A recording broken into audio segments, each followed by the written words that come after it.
যোৱা 19 তাৰিখে সকলোৰে হিয়াৰ আমঠু জুবিন গাৰ্গ আমাৰ মাজৰ পৰা চিৰকালৰ কাৰণে বিদায় ল'লে আৰু তাৰ বাবে সকলোৱে যোনে যেনেকৈ পাৰে আপোনাৰ শ্ৰদ্ধাঞ্জলি জ্ঞাপন কৰিছে। আৰু মই বৰ্তমান উপস্থিত শিৱসাগৰৰ ডিমৌ অঞ্চলৰ ডিমৌৰ যি আপোনাৰ ফ্লাইঅভাৰ আছে, ফ্লাইঅভাৰ আপোনাৰ যিখন দিৱাল আছে, দিৱালত আপোনাৰ এখন জুবিন গাৰ্গৰ ডাঙৰ এখন পোষ্টাৰ অংকন কৰিছে। আৰু আপোনাৰ এই যিসকল চিত্ৰশিল্পী অংকন কৰিছে তেওঁলোকৰ নাম হৈছে থানু সন্দিকৈ, দীপক চাংমাই, প্ৰণা দে, দেৱজিৎ দুৱাৰা, যদুমণি মেচ, নয়নজ্যোতি গগৈ, নৱজ্যোতি চাংমাই ইত্যাদি আপোনাৰ এখন ফটো অংকন কৰিছে। আৰু তেওঁলোকে বিভিন্ন ধৰণৰ ডাইলগ আপোনাৰ ইয়াত লিখিছে, জুবিন দা অমৰ হওক, জুবিন দা পুনৰ জন্ম লওক, এনেকুৱা ধৰণৰ অংকন কৰি এনেকুৱা ধৰণে লিখিছে। আৰু হয়ো আপোনাৰ জুবিন দা আমাৰ মাজৰ পৰা হেৰাই যোৱাৰ পিছৰ পৰা অসমে এটা বৃহৎ সম্পদ হেৰুৱালে বুলি ক'ব লাগিব।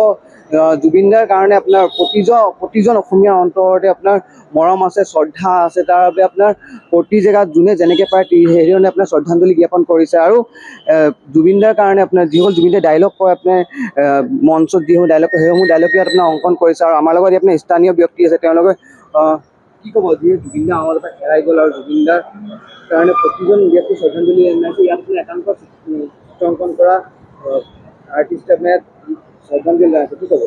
আজি আমি ডিমৌ অঞ্চলত সেউজফুল সজ্জনত জুবিন দাৰ যি চিত্ৰ অংকন কৰি তেওঁলোকে গভীৰ শ্ৰদ্ধাঞ্জলি জনাইছে, মই তেওঁলোকক ধন্যবাদ জনাইছোঁ। আৰু জুবিন দা আমাৰ মাজত আছে, জুবিন দাক আমি বিদায় দিয়া নাই। জুবিন দা আমাৰ হৃদয়ত আছে, অন্তৰত আছে। জুবিন দা হৈ থাকিব, জুবিন দা জয় হ'ব এদিন। আৰু লগতে আমি চৰকাৰক ক'ব বিচাৰিছোঁ, যি তদন্ত, এই তদন্তটো কোনো কাৰণতে বিসংগতি হ'ব নালাগে। তদন্ত হিচাপে থাকিব লাগে। কাৰণ আমি দেখিছোঁ অসমত বহুত তদন্ত হৈছে, তদন্ত নামত কিছুমান আমি সঠিকভাৱে আমি তেওঁলোকৰ দাঙি ধৰা দেখা নাই তদন্তবিলাক। সেইকাৰণে জুবিন দাৰ ক্ষেত্ৰত যেন চৰকাৰে তথা প্ৰশাসনে কোনো কাৰণতে যেন গাফিলতি নকৰে, আমি সেইটো আহ্বান জনাব বিচাৰিছোঁ অসমীয়া যুৱ মঞ্চ হৈ। আৰু আমি চৰকাৰক এটাই ক'ব বিচাৰিছোঁ বা ৰাজনৈতিক দলবিলাকক আমি ক'ব বিচাৰিছোঁ, কোনো কাৰণতে জুবিন দাক লৈ যেন ৰাজনীতি নকৰে।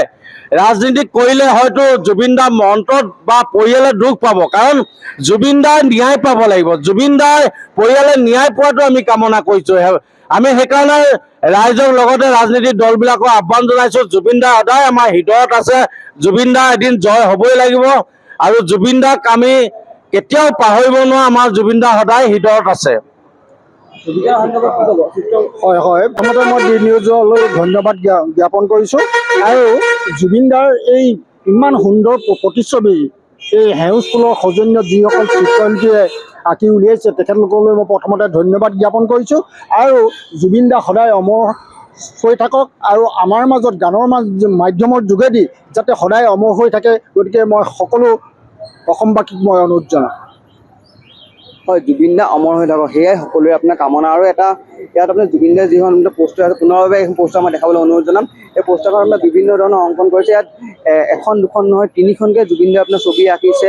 আৰু জুবিন দা ইয়াত আপোনাৰ ডাইলগ লিখা আছে, মোৰ কোনো জাতি নাই, মোৰ কোনো ধৰ্ম নাই। হয়, জুবিন দাই এই ডাইলগটো আপোনাৰ বাৰম্বাৰ দিয়ে।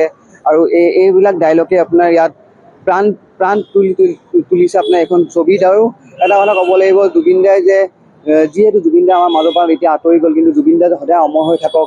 আৰু এই যি সেউজ ফুলৰ আপোনাৰ যি উদ্যোগত আপোনাৰ এই চিত্ৰখন অংকন কৰিছে, তেওঁলোকৰ এই চিত্ৰখন সদায় থাকে, আমি সেয়াই কামনা কৰিছোঁ। যিকোনো খবৰৰ বাবে যোগাযোগ কৰক 7099017330 লগতে 7099017110 নম্বৰত।